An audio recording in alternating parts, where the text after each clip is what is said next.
చంద్రబాబు గారు అధికారంలో రావడం కోసం ఏదో ప్రయత్నాలు చేశారు కానీ అవన్నీ కూడా ఆయనకి విఫలమైపోయినాయి. దానివల్ల చంద్రబాబు గారికి మీద వ్యతిరేకత వచ్చింది కానీ ప్రజల్లో అయితే ఆయన మీద సానుభూతి ఏం కలగలేదు. దీని వలన జగన్మోహన్ రెడ్డి గారికి ప్లస్ అయింది. జగన్మోహన్ రెడ్డి గారు మంచి విశ్వాసంతో ఉన్నారు. ప్రజలందరూ కూడా ఆయన్నే నమ్ముతున్నారు. ఎవరు చేస్తున్నారని ప్రజలందరూ గమనిస్తున్నారు.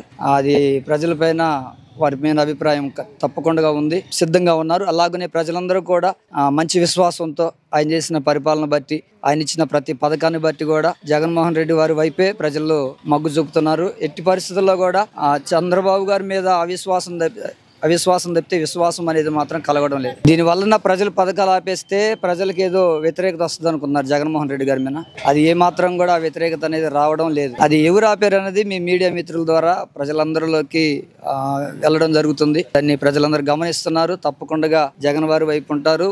చంద్రబాబు గారి మీద అయితే వ్యతిరేకతగానే తీసుకుంటున్నారు. ఆయన మీద విశ్వాసం అనేది లేదు. గడిచిన 2 సార్లు ముఖ్యమంత్రిగా గెలిచినప్పుడు ఆయన ఏ పథకాన్ని చేయలేకపోయారు. ఇప్పుడు జగన్ గారు చేసిన ప్రతి ఖర్చు, ప్రతి పథకం ద్వారా పెట్టినటువంటి ప్రతి రూపాయి కూడా మరి అవి ప్రజల డబ్బే, ప్రజల దగ్గర నుంచి వస్తున్నటువంటి ఇన్కమే. దాన్ని తిరిగి ప్రజలకి పెట్టడం అనేది చాలా న్యాయంగా పరిపాలన అందించడం అనేది చాలా బాగుంది. మరి ఇదే ప్రభుత్వం ఇదే పథకాన్ని ఒకప్పుడు చంద్రబాబు గారి చేతిలో ఉన్నప్పుడు మరి ఆయన ఏమీ చేయలేకపోయారు. మరి ఆ సొమ్మంతా ఏమైనది అన్నది అది ప్రజలకు తెలుస్తుంది. మరి అలాగనే చంద్రబాబు గారికి కూడా తెలుసు.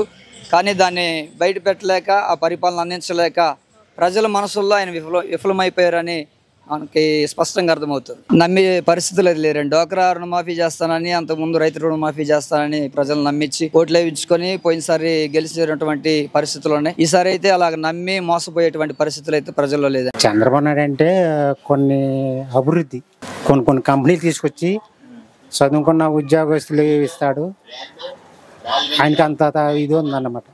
ఎందుకనంటే మాకు అది అభిమానం. అది ఎందుకంటే తినే అంతా మా లేబర్కి కానీ మా మత్స్యకారులకు కానీ ఏదైనా రకంగా ఉంటుంది. ఈ 5 సంవత్సరాల్లో కూడా మాకు ఏమీ లేదు. ఎందుకంటే ఈ 5 సంవత్సరాల్లో ఈ మత్స్యకారులకి ఒకటి ఇస్తాం కానీ లోన్ ఇస్తాం కానీ ఏమీ లేదు. అలా ఎక్కడ పడ్డామో అక్కడే ఉన్నాం. ఓ పని అవ్వాలా ఏం అవ్వాలా. ఏమి ఇచ్చాడు పథకాలు? ఏమి ఇచ్చాడు చెప్పండి. ఏదో మత్తి బాగా తీయతాను అన్నాడు, పనికిరాంది ఇచ్చాడు. అది ఎంతమంది చేస్తున్నారు, ఎంతమంది లేదు. రోజుకు రకం మంది ఇస్తున్నాడు. ఇంకా అవన్నీ మనకు వచ్చి చెప్పలే. అంటే ఇప్పుడు నాకున్న అభిమానం 50 రోజులకు ఉంటుందని చెప్పలేం కదా. నా అభిమానం మాత్రం అది. చంద్రబాబు నాయుడు అంటే కొన్ని అభివృద్ధి కొన్ని కంపెనీలు తీసుకొచ్చి చదువుకున్న ఉద్యోగస్తులు ఇస్తాడు.